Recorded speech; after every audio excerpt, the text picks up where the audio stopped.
So good evening to all, good evening and welcome in the series of the CAT previous year questions. So हम लोग यहाँ पे discuss करने वाले हैं CAT 2020 slot 3 के all the arithmetic questions.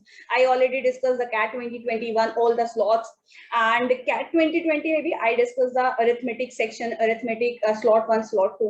तो चलिए यहाँ पे देखते हैं question number 1 and हम अपने क्वेश्चन को बहुत ही इफेक्टिव वे में करने वाले हैं कि हम मिनिमम टाइम में मैक्सिमम क्वेश्चंस कैसे कर सकते हैं। रूल बहुत सिंपल सा होना चाहिए, पहले आप मतलब पॉज करोगे, आप अपने आप से सॉल्व करने का ट्राई कीजिए क्वेश्चन को एंड देन मेरा मेथड आप चेक करेंगे कि मैम ने कैसे सॉल्व किया है। चलिए तो फर्स्ट क्वेश्चन देखते हैं बच्चे, ये आपका फर्स्ट क्वेश्चन है।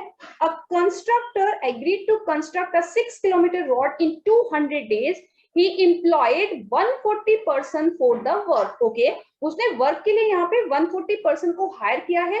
After 60 days, he realized that only 1.5 kilometer road has been completed. मतलब जो कॉन्ट्रैक्टर था उसकी एक्सपेक्टेशंस बहुत थी कि 140 person can complete the work in 200 days, लेकिन 60 डेज के बाद ये रियलाइज की यार रोड तो अभी सिर्फ 1.5 किलोमीटर ही कंप्लीट हुई है, लेकिन उसको टाइम पे कंप्लीट कराना है। So how many additional people would he need to employ in order to finish the work exactly on time? So this is the concept of the time and work. MDH वाला आप concept बहुत आराम से use कर सकते हो बच्चे, ठीक है, या फिर proportion का concept आप use कीजिए। क्या है यहाँ पे? He employed 140 person. So 140 person in 60 days work कितना complete किया? Only 1.5 kilometer. Now the remaining work is 4.5 kilometer. ठीक है, रिमेनिंग वर्क 4.5 किलोमीटर है। आपके पास रिमेनिंग डेज कितने हैं? Because the total days is 200 days हैं, 60 डेज ऑलरेडी कंप्लीट हो चुके हैं, तो रिमेनिंग 140 डेज उसके पास में है। तो यहाँ पे कितने मैन उसने एक्स्ट्रा हायर करने होंगे? चलिए इसको सॉल्व करते हैं। 3 से 140 से 140, तो m की वैल्यू आ जाएगी 180। ऑलरेडी उसके पास 140 पीपल थे, he needs 180, that means extra कितना हो जाएगा? एक्स्ट्रा यहाँ पे हो जाएंगे 40%. So he needs 40% एक्स्ट्रा, ताकि आपका जो काम है वो कंप्लीट हो जाए। आप मुझे ईमानदारी से बताओ, क्या ये क्वेश्चन डिफिकल्ट था? This was the question from the theta entry. आपको वहां पे न्यूमेरिकली आंसर अपना एंटर करना था। बहुत सिंपल सा question. 140 into 60 divide by 1.5। remaining work is 4.5. He had completed, he had to complete in the 140 days. How many men are required? तो 180, 140 उसके पास पहले से है, तो 40% उसको सिर्फ एक्स्ट्रा चाहिए ताकि उसका काम कंप्लीट हो सके। ठीक है, समझ में आया? सिंपल क्वेश्चन था। यस मैम, ये तो बहुत ज्यादा सिंपल क्वेश्चन था, मजा आ गया क्वेश्चन देख के। बहुत सारे बच्चे पूछेंगे मैम हमारे टाइम पे भी ऐसे क्वेश्चंस आएंगे क्या? अब देखो ये तो मुझे नहीं पता, लेकिन लेवल जो है बच्चे, आप कॉन्स्टेंटली देख रहे हो कि क्वांट में आपके हर लेवल का क्वेश्चन होता है। इजी होते हैं, मॉडरेट होते हैं, डिफिकल्ट होते हैं। अगर आप इजी और मॉडरेट लेवल के क्वेश्चंस भी कर लेते हैं ना, तो भी आपके बहुत अच्छे परसेंटाइल आ सकते हैं। तो आप एक स्ट्रेटेजिक वे में अपनी प्रिपरेशन को करते हुए चलिए। तो नेक्स्ट क्वेश्चन है question number 2 from the arithmetic section. Dim is thrice as old as Tom and Harry is twice as old as Dim. तो यहाँ पे टॉम और डिम की एज का रेशियो है। Dim is thrice as old, तो ये हो जाएगा 3 और टॉम है आपके पास में 1। Harry is twice as old as Dim, तो D/H, तो आपके पास में हैरी ट्वाइस है एंड 1। आपको समझ में आ गया होगा मैंने यहाँ पे T/D और D/H क्यों लिखा है? बिकॉज मैंने आपसे कई बार क्लास में भी समझाती हूँ मैं कि जब आप A/B और B/C करेंगे, तो आपके पास जो कॉमन वाला वेरिएबल है उसी से आपका रेशियो एंड और उसी से आपका रेशियो स्टार्ट होना चाहिए। तो मैं पहले यहाँ पे D/T लिखती हूँ, फिर H/T लिखती, फिर उसको रिवर्स करती, मैंने डायरेक्ट यहाँ पे लिख दिया T/D is this and D/H is this. तो कंबाइंड रेशियो कितना हो जाएगा? T/D/H इज इक्वल टू ये 1, यहाँ पे 1 into 3 is 3 एंड ये बन जाएगा आपके पास 6। So the ratio of their ages are 1:3:6। If dim age is 1 year less than the average age of all the 3, अगर आप यहाँ पे तीनों का एवरेज निकालो तो 6 + 3 9 + 1 10, 10/3 एवरेज एज होगा और डिम का एज है 3। तो उसने बोला Dim age is 1 year less than the average age of all the 3. So 10/3 - 3 की जो वैल्यू होगी वो आपके पास में 1 year होगी। 10/3 माइनस 3 कितना हो जाएगा 1/3 की वैल्यू 1 ईयर। आपको फाइंड आउट करना है हैरी एज, हैरी मतलब 6 यूनिट, तो 1 की वैल्यू कितना 3 ईयर्स आ जाएगा, आपको हैरी मतलब 6 यूनिट का वैल्यू, तो ये आंसर बन जाएगा आपके पास 18 ईयर्स।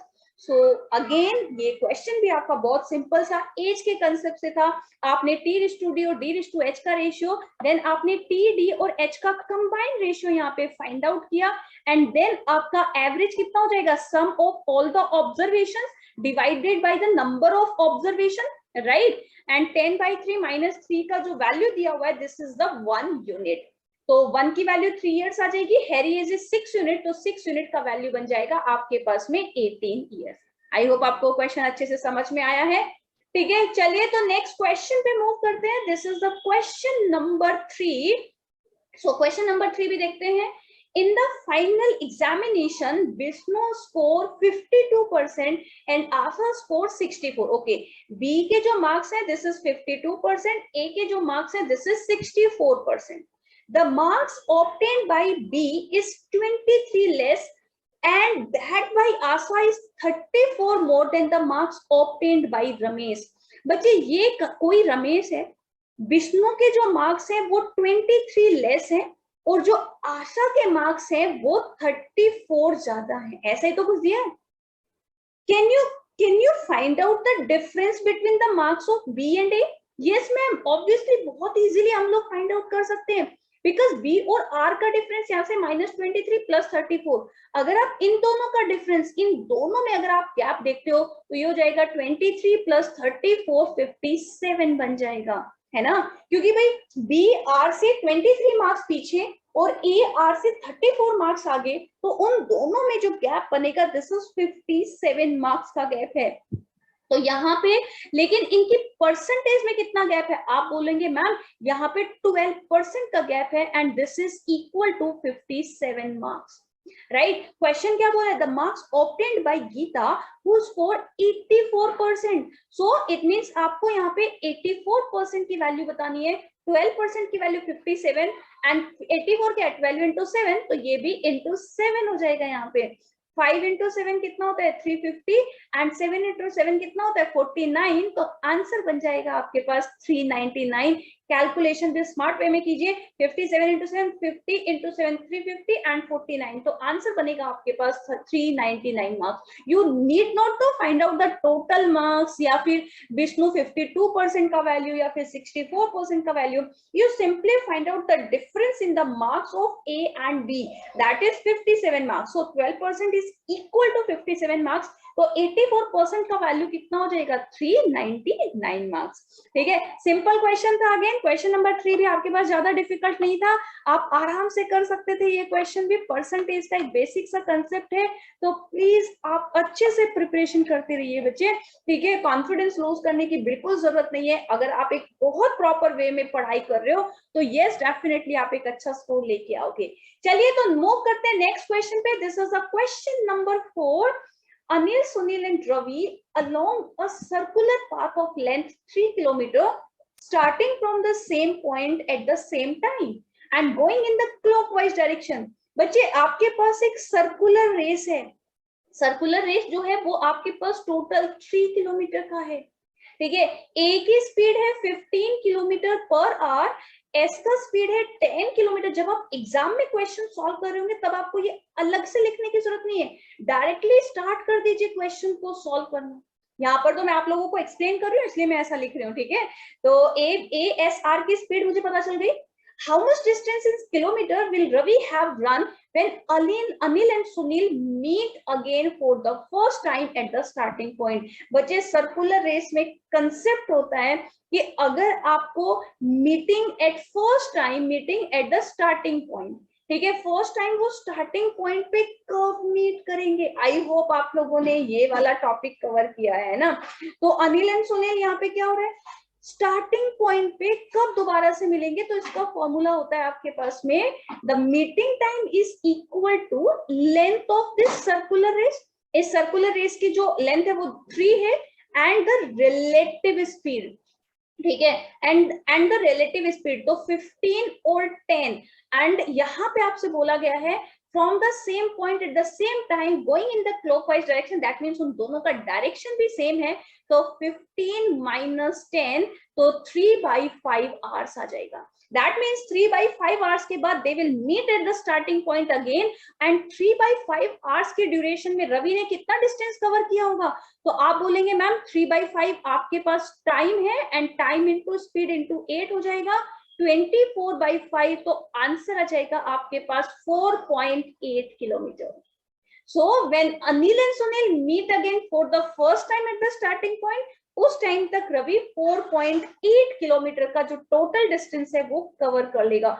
बहुत सिंपल सा सर्कल का कंसेप्ट है. जब आप मीटिंग टाइम निकालते हैं द स्टार्टिंग पॉइंट, तो वहां पे सर्कल का लेंथ, आपके पास जो रेस का लेंथ है, जो भी आपके पास रेस कोर्स है उसका length, and divided by the relative speed. If direction is same, then आपके पास में relative speed s1 minus s2, and अगर आपके पास में डायरेक्शन अपोजिट है तो यहाँ पे हो जाएगा s1 प्लस s2. तो टाइम कितना आया? टाइम आया हमारे पास 3/5 आवर्स, एंड उस टाइम में आपने रवि ने कितना डिस्टेंस कवर किया था? तो time into speed is equal to distance, तो आंसर बन जाएगा 4.8 kilometre. Simple one. Yes ma'am, मजा आ गया क्वेश्चन में. चलिए तो फिर इसी इंटरेस्ट के साथ हम लोग नेक्स्ट क्वेश्चन पे मूव करते हैं. ठीक है, तो नेक्स्ट क्वेश्चन हमारे पास क्या है? A man buys 35 kg of sugar and sets a mark price in order to make a 20% profit. तो मैम एक काम करते हैं, अगर सीपी हमारे पास 100 यूनिट है, तो मैंने यहाँ पे मार्क प्राइस कर दिया, बिकॉज 20% मुझे प्रॉफिट अर्न करना है, तो I mark the price 120. Yes, easy. He sell 5 kg at this price, तो 5 kg तो वो इसी प्राइस पे सेल करता है. 15 kg 10% डिस्काउंट, ऑब्वियसली वो डिस्काउंट मार्क प्राइस पे दे रहा है, तो 120 पे जब 10% डिस्काउंट देंगे तो ये 108 हो जाएगा. एक्सीडेंटली 3 kg तो आपका वेस्ट हो ही गया 35 में से. ठीक है, अब जो रिमेनिंग है, तो 15, 5, 20, 23, तो रिमेनिंग बचा आपके पास 12 kg of the sugar, and he sells the remaining sugar by raising the mark price by 5%, so as to make an overall profit. उसको 15% का अर्न करना है. तो बच्चे अगर मैं यहाँ पे ये फाइंड आउट कर लूं ना कि 12 kg उसने किस प्राइस पे सेल किया है, तो 120 से हम परसेंटेज आराम से फाइंड आउट कर सकते हैं. सिंपल से देसी तरीके से करो भाई. टोटल 35 kg था, समझ में आया? 5 kg 120 के रेट से, तो टोटल बना 600 रुपीज. 15 108 से, तो 15 8 120, तो 15 1620 हो जाएगा. तो टोटल वो कितना सेल कर चुका है? टोटल वो 220 रुपीज का यूनिट का सेल कर चुका है. राइट, उसको बच्चे ओवरऑल क्या चाहिए? ओवरऑल उसको 15% का प्रॉफिट चाहिए. ओवरऑल 15% के प्रॉफिट का मतलब है 35 kg शुगर जो है वो उसको 115 में जाना चाहिए ओवरऑल ऑन एन एवरेज. आप इसको मल्टीप्लाई कर लो. 35 इंटू 100 कितना हो जाएगा? 3500. 15 5 75, 15 3 45 एंड 7 is 52. तो ओवरऑल उसको जो यहाँ पे सेल करना है वो 4025 यूनिट में सेल करना है. बट अभी तक उसने कितना अर्न किया? अभी तक उसने ये वैल्यू अर्न की है, तो अभी उसको कितना और अर्न करना है? आप बोलेंगे मैम 1805 और अर्न करना है फ्रॉम द 12 kg, तो यहाँ से 12 150 150 पॉइंट समथिंग आएगा. आंसर मुझे नियरेस्ट बताना है. तो बेसिकली 120 का प्रोडक्ट समथिंग 150 में आप सेल कर रहे हो, तो कितना प्राइस इंक्रीज किया? 30. कहां से? ऑब्वियसली जो मार्कअप किया हुआ था ऑलरेडी 120 मल्टीप्लाई बाई 100. 1/4 इज 25%. सो आपका नियरेस्ट जो पी का वैल्यू है वो 25% है. सो अगर जो उसने मार्क प्राइस ऑलरेडी उसने इंक्रीज किया हुआ है, अगर वो उसको 25% और इंक्रीज करके रिमेनिंग शुगर को सेल करता है, तो he can earn the overall profit of the 15%. Difficult था क्या क्वेश्चन? भाई सिंपल से तरीके से मैंने क्वेश्चन किया. आई अज्यूम कि सीपी इज 100, तो मार्कअप कर दिया उसने 120. 5 kg 120 पे तो 600 यहाँ से. 15 इंटू 108 तो 1620 यहाँ से. तो टोटल उसने अभी तक कितने अमाउंट का सेल कर चुका है? 2220. बट उसको ओवरऑल 15% का प्रॉफिट चाहिए, तो 4025. ठीक है, तो रिमेनिंग 1805 और उसको अर्न करना है और सेल करना है, divided by 12. It will get the 150 point something. तो 120 से 150 पॉइंट समथिंग ये हो जाएगा 1/4 एंड 1/4 मतलब 25% नियरेस्ट पी का आपके पास में वैल्यू होगा। बच्चे देखो, अगर आप क्वेश्चन को सिस्टमेटिक वे में करते हो ना तो क्वेश्चन बिल्कुल भी डिफिकल्ट नहीं है।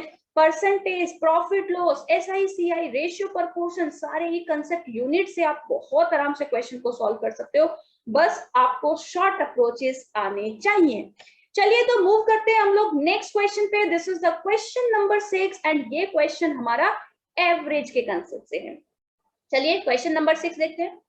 A batsman played n+2 innings and got out on all occasions. ठीक है, his average score in these n+2 innings was 29 runs. n+2 innings का जो एवरेज स्कोर है दिस इज 29, तो टोटल हो जाएगा ये। एंड जो लास्ट में जो उसने बात की जो दो इनिंग्स है ना, एक में 38 और एक में 15 रन स्कोर किया है लास्ट 2 इनिंग्स में। The batsman score less than 38 run in each of the first innings. तो हमारे पास जो पहली n इनिंग्स है उन सभी में लेस देन 38 का स्कोर है।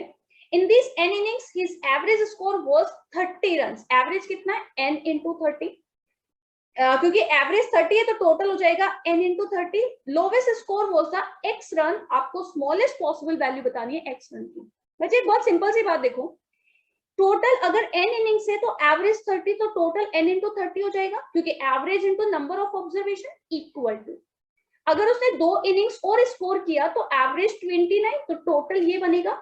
एंड जो बाद के 2 इनिंग्स है उसमें उसने 38 एंड 15 मार्क्स स्कोर किए। इट मीन्स अगर मैं इन दोनों को माइनस कर दूं तो ये दोनों वैल्यू इक्वल होनी चाहिए, बिकॉज यहाँ पे जो 2 इनिंग्स एक्स्ट्रा है उनके मार्क्स तो मैंने मतलब उनके जो रन है वो तो मैंने माइनस कर दिए। तो ये हो जाएगा 29n + 58 एंड ये बनेगा आपके पास में 53। 29n उधर जाएगा तो n की वैल्यू आ जाएगी 5। सो मुझे यहाँ पे ये पता चल गया कि there were total 5 innings in the starting and total 7n। तो 5 इनिंग्स है और एवरेज 30 है तो टोटल कितना बनेगा? टोटल बनेगा 5 into 30 150। लेकिन उसने बोला स्मॉलेस्ट स्कोर x है और 38 से लेस उसने हर एक इनिंग में स्कोर किया है, मतलब मैक्सिमम 37 हो सकता है।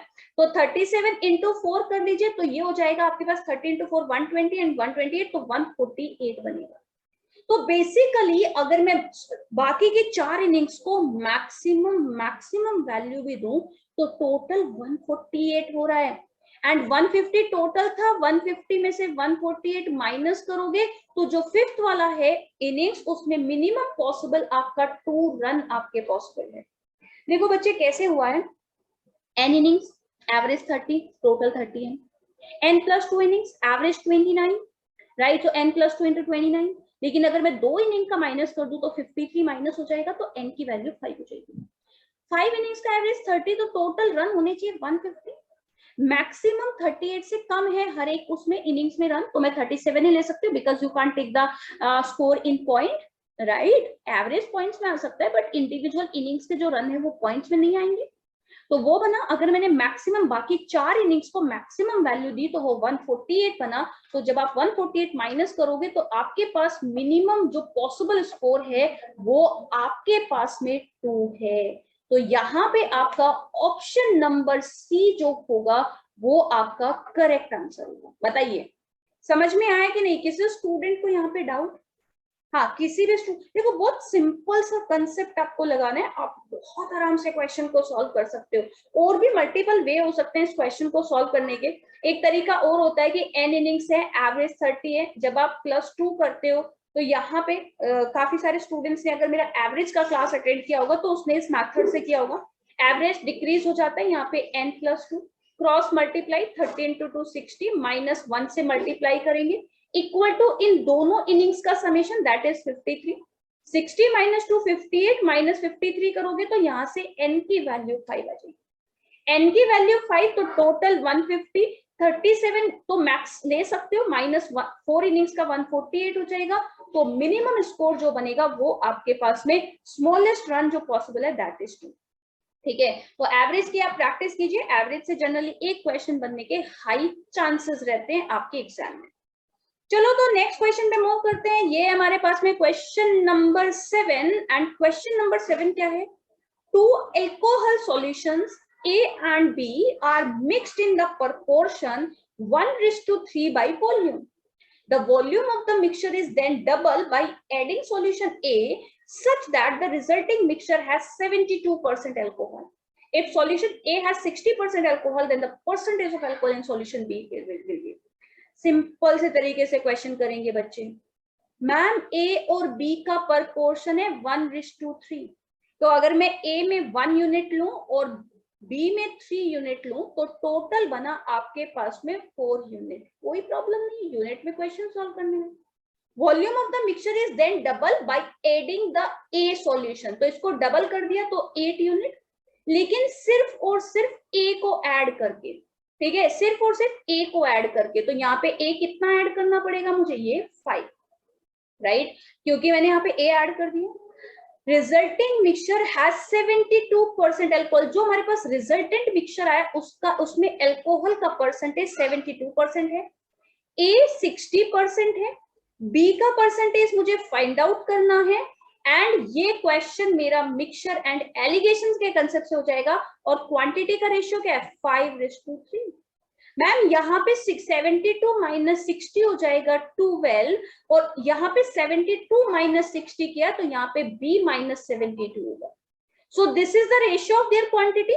बच्चे 3 का वैल्यू 12 है तो यहाँ पे भी 5 into 4 हो जाएगा. सो B माइनस 72 का वैल्यू 20 आना चाहिए. तो B का वैल्यू कितना आ जाएगा? 92. तो B में अल्कोहल का परसेंटेज कितना है? सिंपल मैम, B में अल्कोहल का परसेंटेज 92% है. B में अल्कोहल का परसेंटेज 92% है. सो मैंने सिंपल क्या किया, A और B 1:3, total is 4 unit. Double किया वॉल्यूम, दैट इज 8 यूनिट, लेकिन by mixing only A solution. तो A और B का रेशियो 5:3. एक A में अल्कोहल परसेंटेज 60, कंबाइंड 72. आप यहाँ पे मिक्सचर और एलिगेशन लगा दीजिए. तो B माइनस 72 अपॉन 12 का रेशियो उनकी क्वांटिटी का ही रेशियो है. तो यहां से B की वैल्यू आ जाएगी 92% of the alcohol are present in the B solution. दिल पे हाथ रख के बोलो, डिफिकल्ट पूछा था क्या क्वेश्चन? क्या आप ऐसे क्वेश्चंस का प्रैक्टिस नहीं कर सकते? दिल पे हाथ रख के.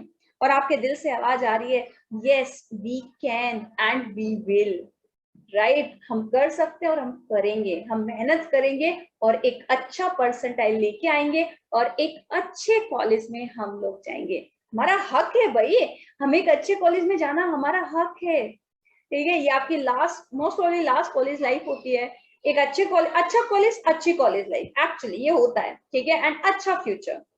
चलिए तो नेक्स्ट क्वेश्चन पे मूव करते हैं. This is the question number 8. तो क्वेश्चन नंबर 8 क्या है?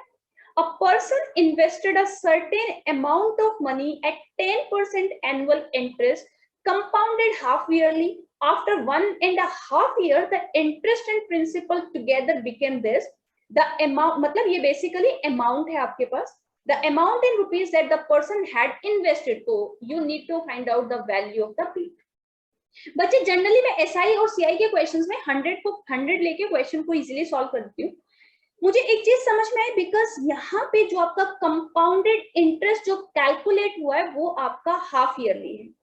तो टाइम कितना हो जाएगा? 1.5 ईयर है, तो इंटू 2 करेंगे तो T का वैल्यू 3 हो जाएगा. R कितना बनेगा? R 10/2 हो जाएगा. तो R की वैल्यू 5% हो जाएगी. मैंने सोचा यार 100 मान के नहीं करती, 1000 भी ले सकती हूँ, मेरी मर्जी. हमें तो यूनिट अज्यूम करना है ना. तो अगर मान लीजिए मैं, क्योंकि मुझे 3 बार सक्सेसिवली कैलकुलेट करना है, राइट. तो अगर मैं यहाँ पे 10,000 ले लेती हूँ, इफ P का वैल्यू 10,000, पहले हम 5% इंक्रीज करेंगे. तो 100 पे 5 होगा, 1000 पे 50 होगा, 10,000 पे 500 होगा. तो ये 10,500.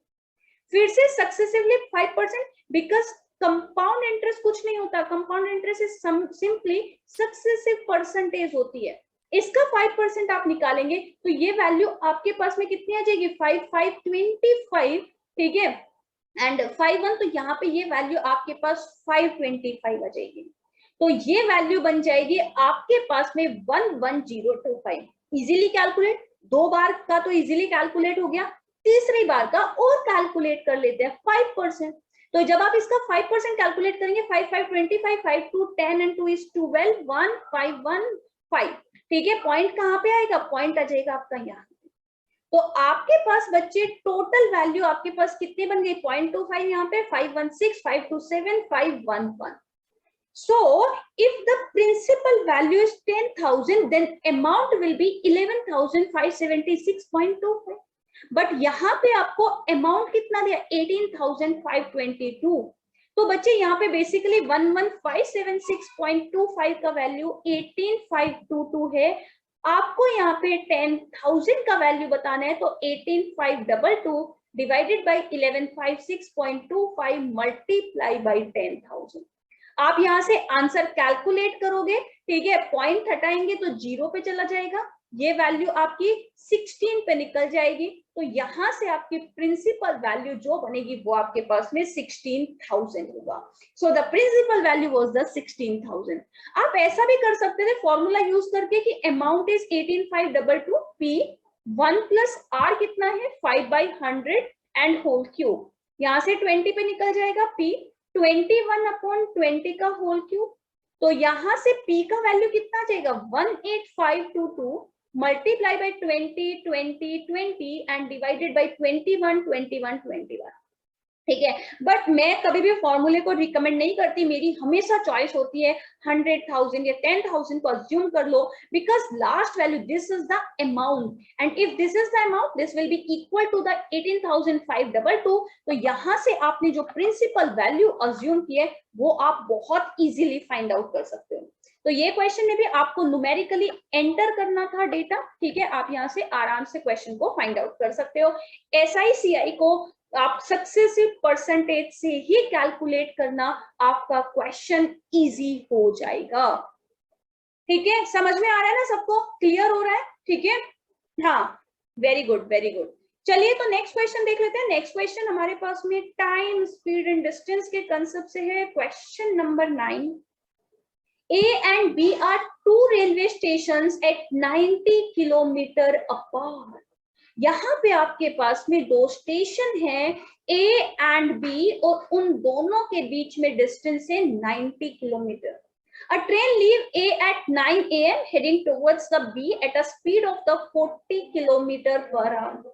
Another train leave B at 10:30. यहाँ पे जो सेकेंड वाली ट्रेन है वो 10:30 AM पे लीव कर रही है एंड उसका स्पीड है आपके पास 20 kilometre per hour. The train meet each other at. बच्चे जब भी हम मीटिंग टाइम निकालते हैं तो मीटिंग टाइम का फॉर्मूला होता है, मैंने कई बार बताया आप लोगों को, मीटिंग टाइम का formula distance between them divided by the relative speed. Ma'am क्या 90 kilometre distance between them? No no no, distance जब उनका टाइम सेम हो. But the second train is started at 10:30 and first train started at 9 AM. तो यहाँ पे पहले आप उनका टाइम सेम कर लीजिए. तो 10:30 AM पे मैंने ट्रेन 1 को मैं यहाँ पे ले आई, that means after the 1.5 hours. तो 1.5 आवर्स में वो कितने किलोमीटर का डिस्टेंस कवर कर लेगी? 1 आवर में 40, हाफ एन आवर में 20. तो already the first train cover the 60 kilometre distance. जो आपकी फर्स्ट वाली ट्रेन है वो ऑलरेडी 60 किलोमीटर का डिस्टेंस कवर कर चुकी है. Now the remaining distance between the train 1 and train 2 is the 30 kilometre when the time is same. अब दोनों का टाइम सेम है 10:30 10:30. बच्चे जब भी आप लोग मीटिंग टाइम निकाल रहे हो ना तो उनका टाइम सेम होना चाहिए. Relative speed because they are moving towards each other, तो यहाँ पे आ जाएगा रिलेटिव स्पीड प्लस में हो जाएगी. तो 30/60 दैट इज 1/2. तो आफ्टर हाफ एन आवर मतलब 30 मिनट्स के बाद वो मिल जाएंगे. लेकिन कब से मैम? 10:30 के बाद. तो 11 AM पे the both train will meet each other. ठीक है, दोनों ट्रेन जो हैं वो आपकी 11 AM पे मिल जाएंगी बिकॉज 30 मिनट कब से? 10:30 के बाद से 30 मिनट. तो यहाँ पे 11 AM पे आपकी दोनों ट्रेन मिल जाएंगी. So the option number B will be the correct answer. समझ में आ रहा है ना, क्लियर हो रहा है ना सबको? मैं ये अज्यूम करके चल रही हूँ कि आपने अरिथमेटिक बहुत अच्छे से कवर किया था. देखो यहाँ पे 30/60 जो 1/2 आया ना, this is half an hour. Half an hour मतलब 30 मिनट्स. आप 9 AM से नहीं होगा ना बच्चे, ये टाइम होगा आपका 10:30 से, राइट? हाँ 10:30 से होगा बिकॉज हमने यहाँ से मीटिंग टाइम कैलकुलेट किया है ना. क्लियर है? Very good, very good. चलिए तो नेक्स्ट क्वेश्चन है आपके पास में। क्वेश्चन हमें लंबा लग रहा है, आप इसे रीड कर लो, ठीक है, या मैं रीड कर देती हूँ। Vimla start for office every day at 9 AM and reaches exactly on time. If she drive at her usual speed of 40 km per hour, she is late by 6 minutes. If she drive at 35 km per hour, मतलब अगर वो 40 kilometre per our की speed से office जाते हैं तो time से पहुंचते हैं, और 35 की स्पीड से जाते हैं तो लेट हो जाते हैं। तो यहाँ से स्पीड का रेशियो 8:7, तो टाइम का ratio will be inversely proportional, 7:8 हो जाएगा। तो अगर उनकी स्पीड का रेशियो 8 वाला तो 7 यूनिट टाइम, यहाँ पे 8 यूनिट, तो 1 यूनिट का डिफरेंस हो रहा है। But this 1 unit is equal to 6 minutes, so the usual time to reach the office, ma'am 42 minutes. Ma'am usual time to reach the office is 42 minutes, उसको 42 minutes में अपने ऑफिस पहुंचना है, करेक्ट है। One day she covered 2/3 of her distance. पहले distance find out कीजिए, पहले distance find out कीजिए। Speed 40 kilometre per our, time 42 minutes, divide by 60 करेंगे तो ये बन जाएगा 2/3। तो बेसिकली ये बना आपके पास में 28 kilometre. So the total distance to his office 28 kilometre. One day she covered 2/3 of the distance. तो 28 में 2/3 of the distance to office in 1/3 of her usual time. Usual time 42 minutes, इसका 1/3, तो यहाँ पे 14 minutes में उन्होंने इतना डिस्टेंस कवर कर चुके हैं। Then stop 8 minute, अब उसने 8 मिनट का स्टॉप ले लिया, ज्यादा तेज चल लिए थे कि हाँ भाई मेरी स्पीड अच्छी चल रही है, तो यहाँ पे 8 मिनट का स्टॉप है। तो टोटल यहाँ पे ऑलरेडी 26 मिनट्स जो है, सॉरी 22 मिनट्स जो है वो आपके स्पेंड हो चुके हैं। 14 + 8, रिमेनिंग टाइम कितना बचा है, because total is the 42 minutes, तो रिमेनिंग बचा है उसके पास में 20 मिनट्स, ये टाइम बचा हुआ है, और डिस्टेंस बाकी है 28 × 1/3। अब आपसे पूछा है the speed in kilometre per our at which she should drive the remaining distance to reach the office exactly on time. तो speed is equals to distance upon time, time is 20, इसको hours में change करेंगे तो 1/3, 1/3 से 1/3 cancel, तो answer आ जाएगा 28 kilometre per our. So she has to cover the remaining distance with the speed of the 28 kilometre per our, अगर उसको time से ऑफिस पहुंचना है, ठीक है। तो यहाँ पे अभी मैंने 10 क्वेश्चंस डिस्कस किए हैं, ठीक है, इनको आप अच्छे से कवर कीजिए, ओके। एंड हम लोग